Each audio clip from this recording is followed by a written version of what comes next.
स्थानिक गुन्हे शाखेने उल्लेखनीय कामगिरी करत चोरीचे दागिने स्वीकारणाऱ्या सराफाकडून 6 घरफोडी गुन्ह्यातील सुमारे 7,89,000 रुपये किमतीचे सोन्याचे दागिने जप्त केले आहेत। स्थानिक गुन्हे शाखेने उल्लेखनीय कामगिरी करत चोरीचे दागिने स्वीकारणाऱ्या सराफाकडून 6 घरफोडी गुन्ह्यातील 52.60 ग्रॅम वजनाचे बाजारभावानुसार सुमारे 7,89,700 रुपये किमतीचे सोन्याचे दागिने जप्त केले आहेत। सोलापूर ग्रामीण पोलीस अधीक्षक अतुल कुलकर्णी यांच्या सूचनेनुसार स्थानिक गुन्हे शाखेचे पोलीस निरीक्षक संजय जगताप यांच्या मार्गदर्शनाखाली तपास करण्यात आला। माळशिरस पोलीस ठाण्यातील गुन्ह्याच्या तपासात आरोपी रोहित दीपक पवार याने साथीदार भोलेनाथ उर्फ शन्या चंद्रकांत भोसले राहणार चाकोरे अकलूज व भैया शकील शेख राहणार वीज बोर्ड जवळ वेळापूर यांच्यासह घरफोडी केल्याची कबुली दिली। तपासात रोहित पवार याने त्याच्या वाट्याला आलेले सुमारे 12 तोळे सोन्याचे दागिने अकलूज येथील सोनार कारागीर वैभव दिगंबर कुलथे राहणार देशमुख गल्ली अकलूज यास विकल्याचे निष्पन्न झाले। त्यानुसार वैभव कुलथे यास 2 फेब्रुवारी 2026 रोजी अटक करण्यात आली।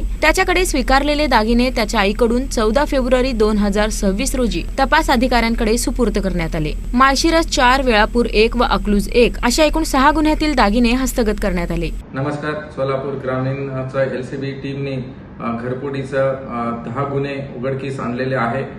त्यांना पूर्ण सगळं पोलीस स्टेशन आणि सगळ्या ऑफिसर्सला टार्गेट दिले की चोरी, घरफोडी, डेकॉइटी, रॉबरी हे केसेस सगळं उघडकीस आणण्यासाठी सगळ्यांना टार्गेट दिले।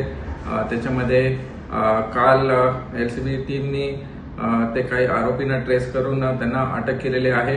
त्याच्यामध्ये खास करून रोहित पवार, भोलेनाथ भोसले हे उमरे दहीगाव राहणार नातेपुते त्यांना ट्रेस करून अटक केलेली आहे।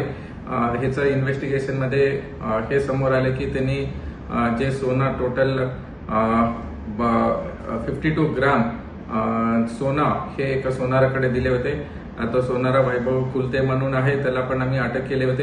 त्यांना कोर्टामध्ये प्रोड्यूस केल्यानंतर मान्य कोर्टनी त्यांचं बेल पण फेटाळले आहे आणि कंडिशन पण टाकले होते की ते रिकव्हरी दिल्यानंतर त्यांचं बेल होईल असं कंडिशन टाकल्यामुळे त्यांचं टीम तिथे जाऊन हे पूर्ण 10 गुन्हे घरफोडी मध्ये सगळं सोनं रिकव्हरी केलेले आहे। ही कारवाई अप्पर पोलीस अधीक्षक प्रीतम यावलकर, वरिष्ठ पोलीस निरीक्षक संजय जगताप यांच्या मार्गदर्शनाखाली सहाय्यक पोलीस निरीक्षक भीम गोंडा पाटील व पथकातील पोलीस हवालदार सलीम बागवान, विजयकुमार भरले, महिला police head constable Pallavi Ingle, police constable Sagar Dhore Patil, Pramod शिंपाळे, यश देवकते, समर्थ गाजरे, योगेश जाधव, महिला पोलीस कॉन्स्टेबल सुनंदा झळके, चालक पोलीस कॉन्स्टेबल दिलीप थोरात तसेच सायबर पोलीस ठाण्यातील पोलीस हवालदार व्यंकटेश मोरे यांनी बजावली।